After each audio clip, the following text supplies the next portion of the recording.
শিক্ষার্থীরা, বাস্তব জীবনের গণিত ক্লাসে তোমাদেরকে স্বাগতম। আচ্ছা দেখো, আমরা আজকে শতকরার অঙ্ক করব খুব সহজ নিয়মে। দেখো, একটি কমিটির মিটিংয়ে 20 জন সদস্যের মধ্যে 15 জন উপস্থিত হয়। তাহলে উপস্থিতির শতকরা হার কত? একটু খেয়াল করে শিক্ষার্থীরা, টোটাল 20 জন, এর মধ্যে 15 জন উপস্থিত হয়। তাহলে এই সূত্রটি আমাকে ফলো করতে হবে। শতকরা কিভাবে বের করে, একটি ছোট্ট সূত্র আছে। শতকরা সমান হচ্ছে মোট আর এটা হচ্ছে উপস্থিতি।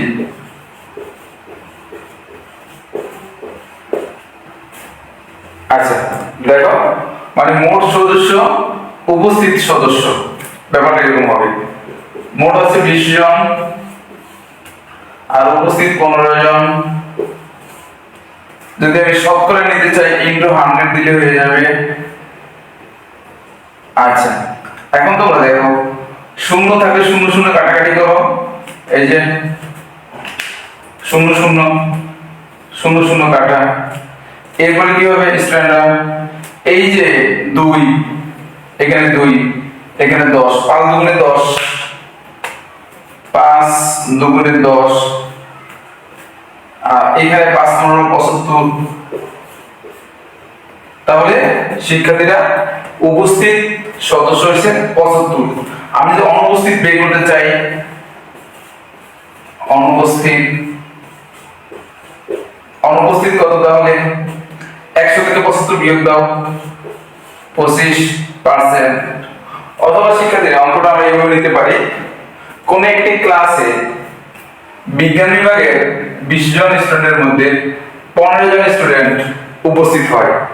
তাহলে শতকরা কত পার্সেন্ট উপস্থিত হয় ওই ক্লাসে? তাহলে শতকরা সমান উপস্থিতি বাই মোট। এখানে 15 জন উপস্থিত হয়েছে, মোট হচ্ছে 20। আমি শতকরা নেওয়ার জন্য 100 দিয়ে গুণ দিব। তাহলে এখানে কাটাকাটি করে শূন্য শূন্য কাটা, 5 দুগুণে 10, 5 15 75 হয়ে গেল। 75% উপস্থিতি। আর অনুপস্থিতি হচ্ছে 100 থেকে বিয়োগ দাও, এটি आंसर। এখন শিক্ষার্থীরা, আমরা এই অঙ্কটি ক্যালকুলেট করে ফেলব। একটু লক্ষ্য করো। তাহলে কি করব আমি? 15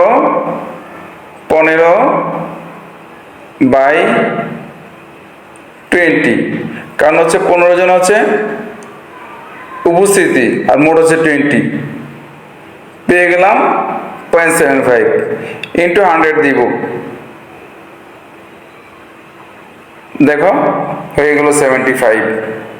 এটি হচ্ছে আনসার শিক্ষার্থীরা, 75। অথবা হিসাবটা আমি একটু অন্যভাবে করতে পারি। দেখো, আরেকবার আমি করি। আমি একসাথে গুণ দিয়ে দিই, 15 ইন্টু 100 পার্সেন্টেজে নেওয়ার জন্য, আর নিচে ভাগ দিব 20 দিয়ে।